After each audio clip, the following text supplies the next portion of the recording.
Hey, Mr. Clash here, another 3-star tackle play, and today it is a double jump GOBOLALO. Don't see these too often. Normally people are coming in with a variety of haste and rage spells and things like that.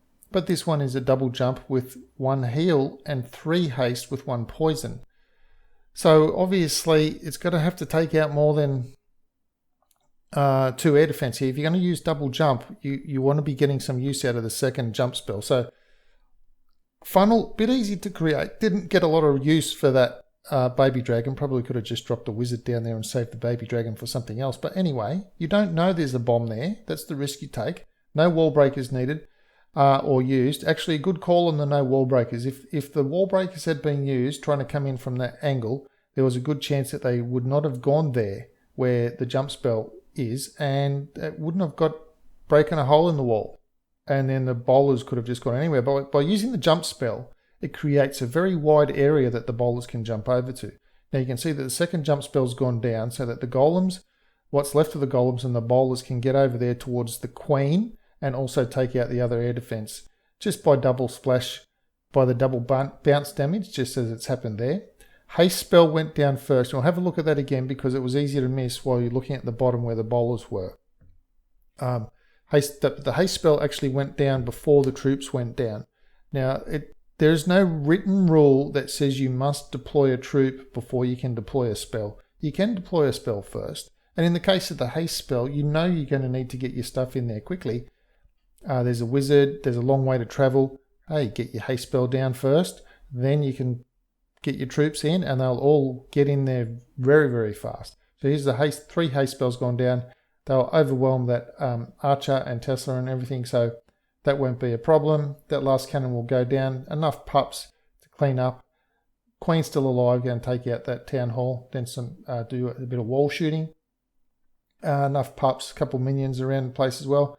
And that's it. This base is wrecked. We'll just wait for it to finish the tidy up, and then we'll go through it again and have a closer look at how the funnel was created and how it was used with the 2 jump spell, where you're bringing in a jump spell to achieve something that you couldn't achieve with a wall breaker, and then that gives you more space for other things because you're changing a spell for troops. So instead of having 4 wall breakers, you'd need 1 wall breaker and then a test wall breaker. You're putting a spell there and you're bringing 4 troops of other spaces. Now, obviously, you just saw that baby dragon went down to that seeking air mine black bomb. So that, you don't know that's going to happen. Otherwise, you just would have put something in there like a balloon or something just to try and trigger that instead and save your baby dragon so your baby dragon could do more things. But he's right on it and got the extra wizard down in time so that the funnel could still be created. So by having a jump spell here like this fashion, and the clan castle comes out. Now remember that bowlers are attracted to the enemy troops. So they will be attracted to ground troops. They'll be attracted to the king that's just coming in. You watch them take out that king up there. They've all just changed their mind and gone over to the king. And now they're coming back down to the bottom, second jump spell area. And now while the king has gone down and the golems will jump over, there are some bowlers in there and they will all go onto the queen, as you'll see, and they'll take out the queen. And the queen's going down very quickly. Scully spell down there, and that's it. Max queen has gone down to the bowlers because you've used the double jump spell, and then the haste portion up the top. So that's something to keep in mind, that you can use double jump spells. You don't just have to restrict yourself to 1 jump spell and then try and use rage with 2 heals and all this sort of standard sort of stuff that happens with a GOBOLALO.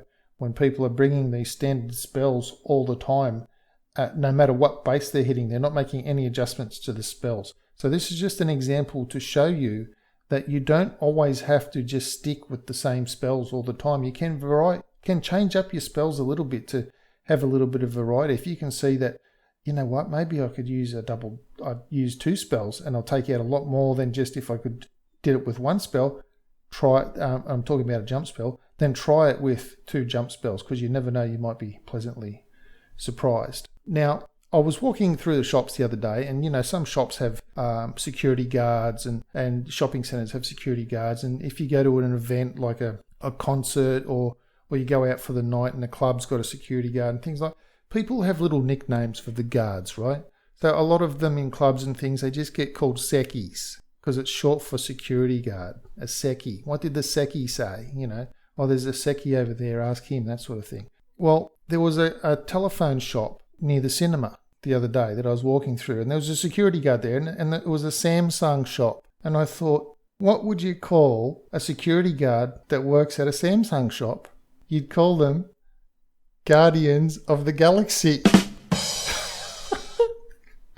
Oh, anyway, that's it for today's video. Thanks for sticking around to the end. Please leave the video a thumb up. Leave me a comment. Let me know what you thought of the attack or my funny little wordplay joke. Please subscribe to the channel if you haven't already, and I'll see you in the next video.